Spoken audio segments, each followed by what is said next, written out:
It's the most wonderful time of the year. It's time when we try to give back to our faculty and staff. Let's talk about Christmas shops and how you might utilize them. This episode of the Christian Principles Podcast is brought to you by the Herzog Foundation. And just remember, the thoughts and opinions expressed in this episode are that of your hosts and not necessarily the Herzog Foundation.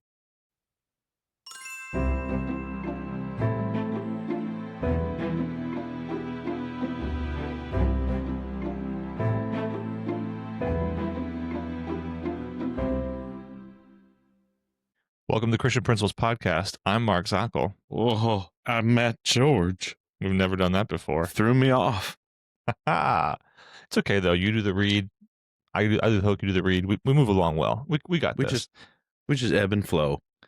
Speaking of ebbing and flowing, tonight we had different content matter picked out, and I was not feeling it, folks. I was not feeling it. So we're going to instead move along to something which, when this comes out, mid-December, we're going to be in the throes of Christmas spirit, Christmas cheer, Christmas lights, Christmas events, Christmas concerts, all the things that our schools putting. Well, hopefully not in the throes of that, but all the things which our schools will maybe, hopefully not.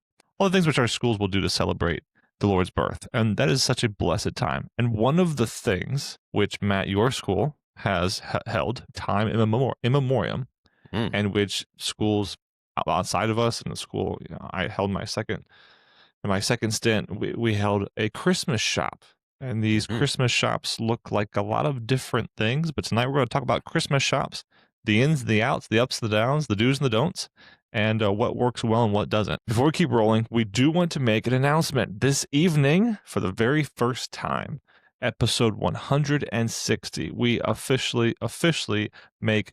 This is not the first mid-roll read for GradeLink school information system that we've had. We've already announced them as our partner, but this will be the first of the rest of our time with GradeLink, where you will hear from us routinely about GradeLink. So before I throw it over to Matt, let me just make sure you remember, as of a few episodes ago, we announced GradeLink school information system will be coming online as a partner of the Christian Principles Podcast. And if you go back into our data banks coming out between now and February, you will start to see some different looks, or hear even a different read coming in those podcasts, as we will moving forward hear from them as well. So the GradeLink school information system, we've been using it for a long time. They've been exciting to get to know already. Matt, what can we hear about the GradeLink school information system? Hey, let me tell you about GradeLink. It is that one tool that can really simplify your school's day to day. And we've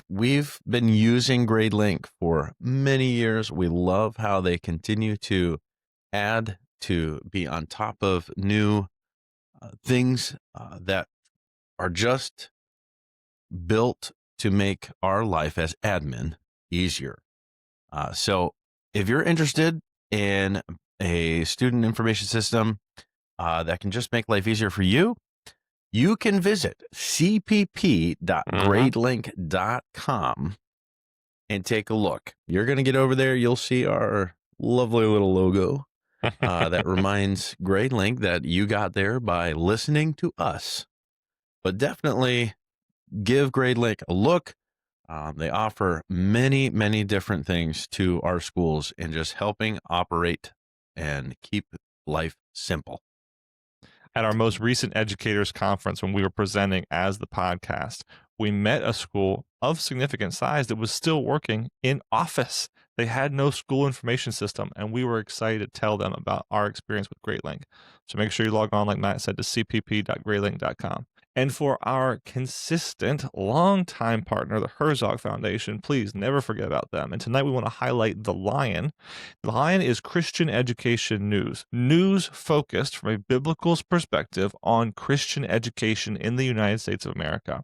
The Lion carries articles covering a wide range of issues facing American families and culture, especially related to the education of children. And covering these topics, articles will also touch on aspects of parent life, family life, faith in government, and other relevant cultural topics. They say we aim to produce timely, critical, must-read news articles and resources for families, educators, and leaders. And I can tell you right now, before I logged on, there was another Lion update that came out concerning the movement away from the world's strongest woman competition, away from a biological male who'd entered and been stripped of the medal. So they are touching on all things that would have to do with where we are in the modern times, and they have sat in front of the president and asked questions even within the last year, and then they go and talk to Joe Schmo, me, and everybody else. They haven't talked to me yet, but they would. And so we are happy to hear from the Lion and to stay updated on national news and even some more local news with the Lion from that viewpoint there at the Herzog Foundation. Now, let's talk about Christmas shops, Matt. You have had a long-running Christian Christmas shop at Faith Baptist School. Can you just give us a general, what is the main reason? If you had to pick out one, I guess maybe two main reasons, because I don't think your Christmas shop has a mission statement, but if you were going to make a mission statement for them right now, what would it be? Yeah, our primary purpose of our Christmas shop is a opportunity to just raise a little bit more funds to support our teachers with a Christmas bonus, rather than just asking people to give money, because that's what they do all the time is they just give money. Yep. So instead, they're getting something for their money. I mean, granted, it is kind of a challenging thing because our parents are always very quick anytime there's an opportunity to give back to the teachers. Like our parents just love being able to do that.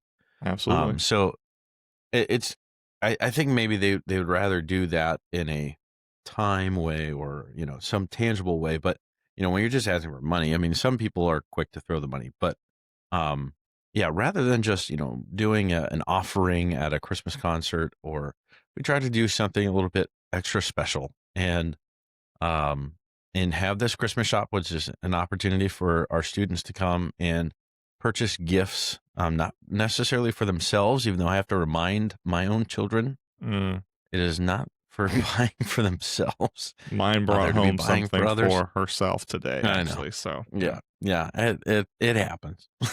but Mhm.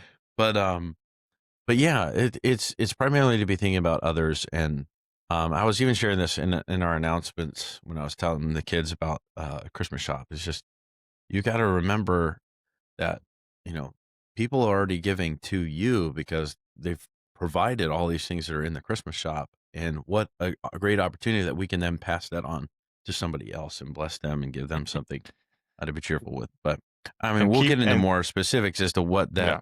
that Christmas shop actually is. But if I were to give a second purpose, it is to remind our students that it is more important to give than to receive in this Mhm. time. The commercialization of Christmas is a very difficult thing to overcome. And some might even say, well, you're playing right into that by having them buy Christmas gifts. But again, the focus is on giving to others, not what are they getting? What are they taking home? Mhm. And the joy, the absolute joy which is on those children's face when they get to walk in and pay the dollar, pay the $2 for that one thing that grandma passed down. It's been, I mean, how many times have we seen something roll through our Christmas shops? 20 times and just get passed from home to home. Like there should be little etchings on certain of these figurines that say, this was at the Zockolls in 2020 and this was at the Georges in 2021, and just like see how long it will go before Yeah. before it doesn't make its way out. But it truly is an absolute joy to see them walk away with these bundles of presents. And there's the opportunity for servant leadership, yes, amongst the parents to come in to see the students, but for the students to get to know the parents, because the parents and the seniors of the church would come in and act as some manner of volunteer to see our older students help our younger students.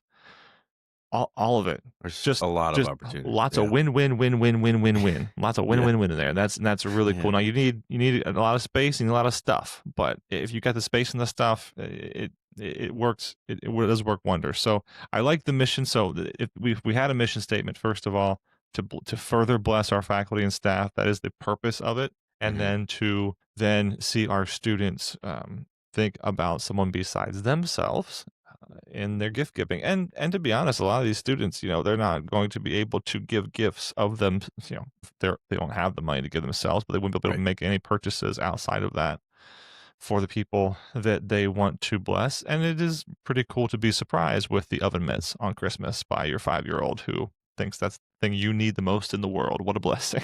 Yeah, and the big thing I would share with that, I mean, I've seen this with my own kids firsthand, but I've heard it from so many parents that when it comes time, like when it's Christmas, whether, I know of some families actually have turned Christmas Eve into a tradition of we open the Christmas shop gifts on Christmas Eve. Like that is a tradition. So that's kind of cool.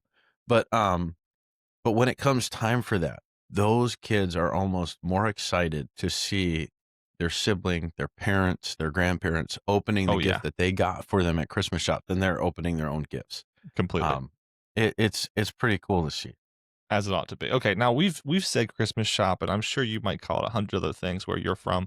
Let's treat everybody like they're 5 years old, though, and let's say, hey, Matt, what is a Christmas shop logistically? So can you start with, if you had nothing for Christmas shop in your attic, which we know is a joke because there's a ton of things for Christmas shop in the attic, but if you had nothing, what does a Christmas shop look like at Faith Baptist School? Yeah. Mark says it's a joke because I had him help me bring everything down for Christmas shop. I about killed him. But what's really crazy is my first couple of years running Christmas shop, I've always been so worried and concerned that there would never be enough items, for our kids to be able to get through. And I'm sure if others are hearing this idea, that's that's going to be the fear, right? That you only have so many gifts and you're not going to even get all of your kids through and everything's going to be gone.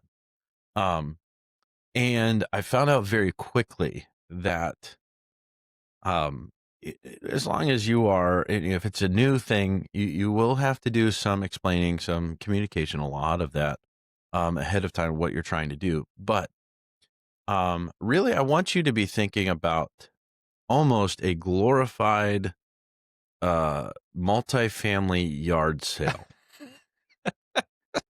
I think that might help. Yeah, but that's where we're going with this. But even stuff you don't want it, even stuff that's not good enough. Oh, yeah, but stuff that wouldn't make it to the yard sale.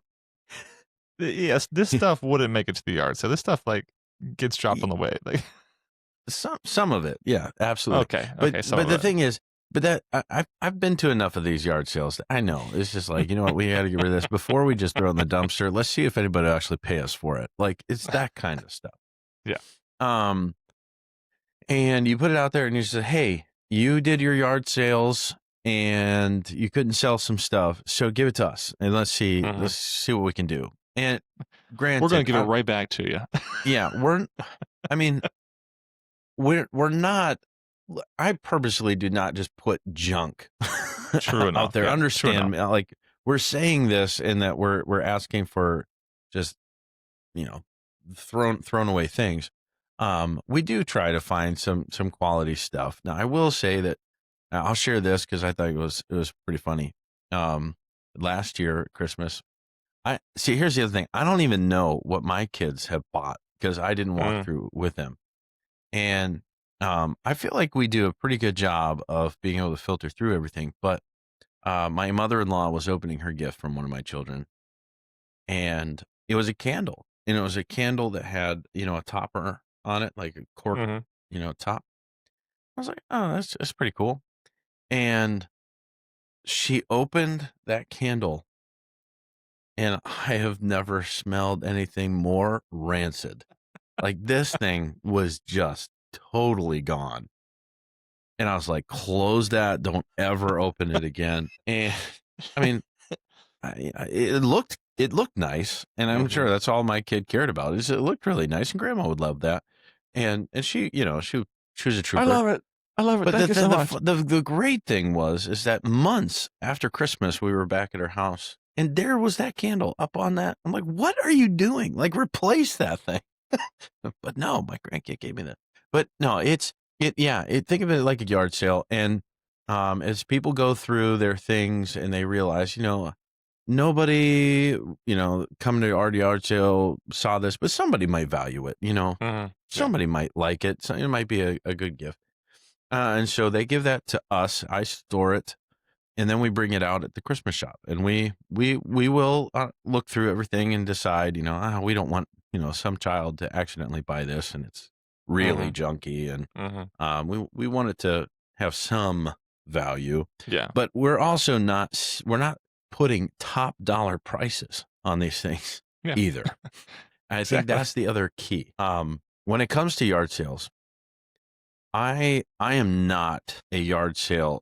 I cannot conduct a yard sale because when I put things out, I want money for what I am selling. Like, I know how much I paid for that. And yeah, I might have some wear in it, but you can give me something. Like, come on. My wife, however, $1. Everything's $1. Maybe a quarter. Like, how about a nickel? I'm like, stop it. You want to take this stuff to the Goodwill, or you want to get rid of it? What do you want to do? Like, I would rather, honestly, I would rather chuck all this stuff into a dumpster than put all that work into it and not actually sell it for anything. Like, it doesn't make sense to me. We are getting so far off. We're getting off. No, it's good because that's the thing with these Christmas shops.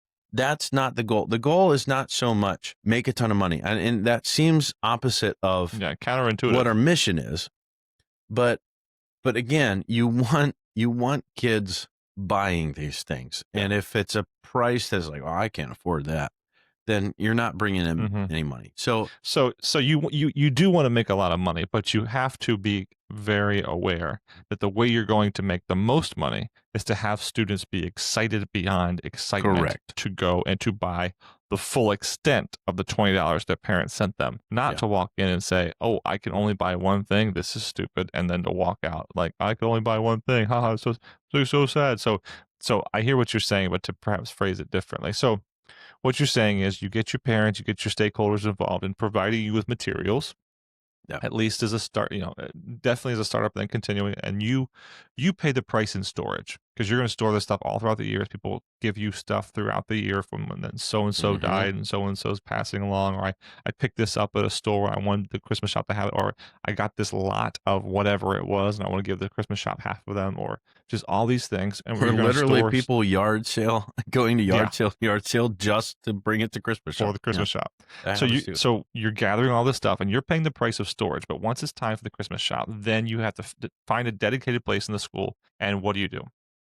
Yeah. So I would say before that, we send home forms ahead of time that reminds families as to why we do this. We're doing it for the and kind of going back to the prices too. Like our families have opportunities where they can fill out a form for each child. This child needs to buy so many gifts for so many people and whatever else. And that's important for our volunteers. And I'll get to that in a second.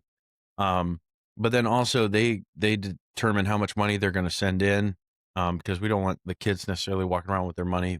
So they send it in ahead of time, and they have the opportunity. They can send exactly how much they want their kids to spend at the Christmas shop, or they can give an amount above and beyond because it is to go towards the teachers' Christmas fund.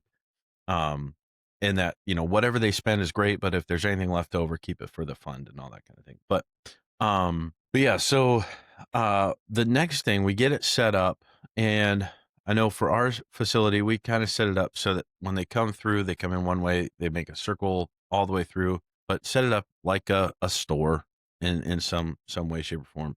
But for our younger students, we want to make sure somebody is shopping with them one-on-one.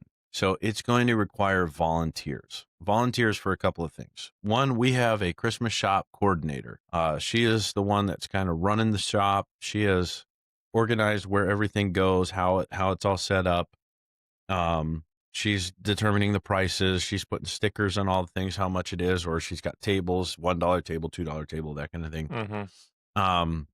So that takes some coordination. And for us, as soon as somebody volunteers to take on that role, we try to get them to do it as many years in a row as possible. Absolutely. Because each year gets a little bit better. They also know how many volunteers we'll need because for our preschool all the way up to I believe it's our third grade, we do 1-to-1 shopping, and maybe with some of the older ones you could have 2 going at the same time, but they've got that list. The shoppers have that list. They know, they're talking to the kids, what kind of thing you want to look for, that your grandpa, your grandma. So that takes some help. And then the other thing that our Christmas shop does is after the kids have picked out all of their gifts, we have volunteers that come and package or wrap all of the gifts. They Mm-hmm. label them all, who they're for, who they're from, wrap them all up. And for the most part, our volunteers get those gifts ready for those kids the same day they went shopping. So when they go home, they've got a box filled with all the gifts that they got Mm-hmm. and ready to just go home, go under the Christmas tree, or get ready to be delivered to whoever they're for. So that is the flow of things. Now our older kids, 4th through uh, the 12th grade, they are kind of trusted a little bit more to do the shopping for themselves. We do make volunteers available to help them, but they're told they have a sheet still how much they owe or how much they have to spend. Some of the older ones, the high school, they just bring their own money and just pick out their things and pay right there. But yeah, we just kind of run it like a typical store or a Goodwill or some kind of a thing that you just go in, you shop around, find your stuff, and then we wrap it for them or bag it up or whatever it is for them to be able to take home and be ready for Christmas. Could you tell me why and how and at what point it would take a Christmas shop for high schoolers to think it's stupid? If you take the routine of letting your youngest kids shop first and get all the way up to the oldies, there's going to be nothing left. So you got to make sure you have a pretty good strategy as to how you are working your kids into that shop. And I feel like we found a pretty good formula for this. Like I said, the older ones can kind of shop on their own. So of course, who do you want to have first dibs at all this stuff? Your seniors, right? Seniors got to have first dibs. So if seniors have first dibs, they're going to be the ones to initiate that excitedness. So, getting your seniors in there, and we do our preschool seniors, and I think our 6th grade, we hit kind of mid roll and then both extremes and then work towards the inside. But yeah, you definitely want to make sure you have enough good stuff that by the time your older kids get through there, it's not just junk. Mm-hmm. That is going to be one of the kind of big things. I think just tradition too. Getting these kids to know, there's a seriousness to it, but also kind of a lightheartedness to it. I always get the high schoolers to help me with getting all the materials down there, all the gifts down to where the shop's going to be. And it's kind of funny to just listen to them as they're looking at the different goods. I'm like, what is that? And they're trying to come up with different ideas, and they teenagers are creative. They make it fun. Mm-hmm. But yeah, get them involved in the leadership, get them involved in helping the other kids.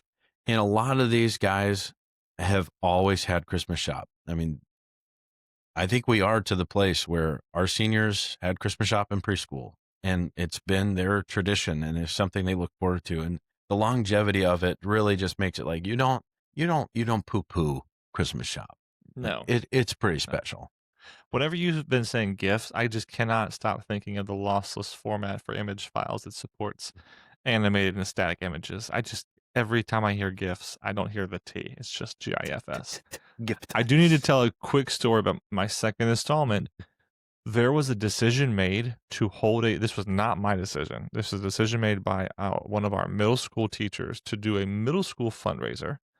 And the decision was to make it as a Christmas shop. And it was I don't want to say last minute, but very last minute. And in so saying, they went to the dollar store and just front loaded the money for a ton of stuff from dollar store, but then, priced it at $1.50, $2. So they made their money back and then whatever was left over. And it actually went very, very well. So if you do not have in your past that stakeholder buy-in to give you the yard sale stuff, if you do have a Dollar Tree around you or something like that, or access to a Big Lots or somewhere you can grab a bunch of stuff for pennies, for dimes, for quarters, for nickels, it would be you could start it that way. You could start it, pay yourself back for it, and then then you'd have some things moving forward and just the momentum of the first year doing it and giving yourself a little bit of leeway. But it can be done super last minute because I've seen it done. Yeah. And I was very impressed. It definitely took, tables in the center of the building and lots of movement, and it disrupted schedules, but it can be done to do a Christmas shop last minute, very last minute. Yeah, Matt, and as I was saying about that concern I always have about having enough, there have been times where I'm like, I don't know, and I've made that Dollar Tree run, and okay. it's been nice that that's not really ever been depended upon. And we've also done a couple different things where people have gone out to find donations, like, hey, we have this Christmas shop and this is what it's for. And you have something that you'd like to give. And we've had things that we've almost auctioned off more than paid because they were actually high ticket items. Nice. So there's different things that you can do to change it up. But there's the core of it. Folks, that's a Christmas shop. A time for benefiting some part of the ministry, perhaps your faculty or staff, but also seeing your students grow in so much that they're thinking of someone else, not themselves. What a blessing. If you don't got one, get one. Tell us what makes your Christmas shop amazing. Tell us what we got wrong. Tell us your traditions when it comes to Christmas shop. Even share with us like what the flow is, like who goes first and why. And that would be a great insight as Matt's giving you some of his secrets. Let's hear some of your secrets as well. Speaking of secrets, we're going to share all the secrets from our Christian Administrator Spotlight tonight, Mr. Brian Kosa. Mr. Brian Kosa, he is the pastor at Heritage Baptist Church, and he is the principal of Heritage Christian School, a 420 plus member K through 12, K4 through 12 school in Woodbridge, Virginia. And his teachers at the Old Dominion Association Christian Schools Conference came by and shouted him out. So we'll be sending you your $5 gift card there, Pastor Kosa, soon. Right in time for Christmas. It probably will hit there. Maybe New Year's. We'll see.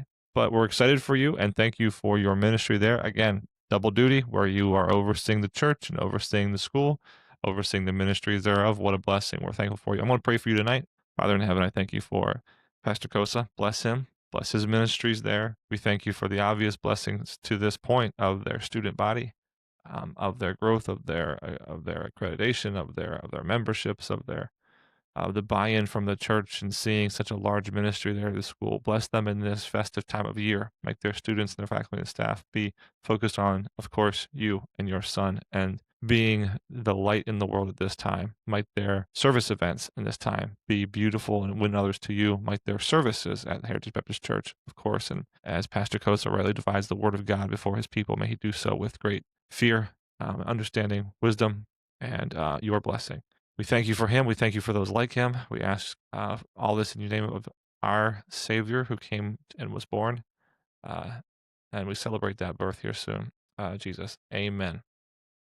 All right, folks. That was a Christmas shop. Tell us again what you think. Leave us a review. Make sure you give us a follow. Share this episode with a friend. Share, give us the gift of shared togetherness. If you're going to look up GradeLink, remember it's cpp.gradelink.com. Besides that, thanks for going with us today.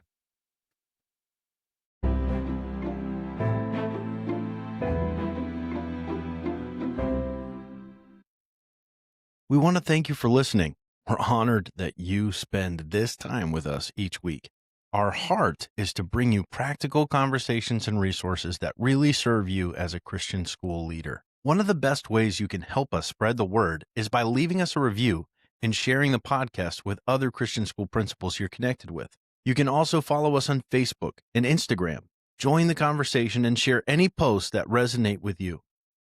Every share makes a difference in helping more leaders find encouragement and practical tools. And remember, the podcast is just one way we help. We also love serving schools through speaking and workshops. Our keynotes and sessions are designed to give you actionable strategies you can take back to your team and implement right away. If you'd like more details, just send us an email at info@christianprinciplespodcast.com. We'd love to connect. Until next time, thanks for joining us on the Christian Principles Podcast.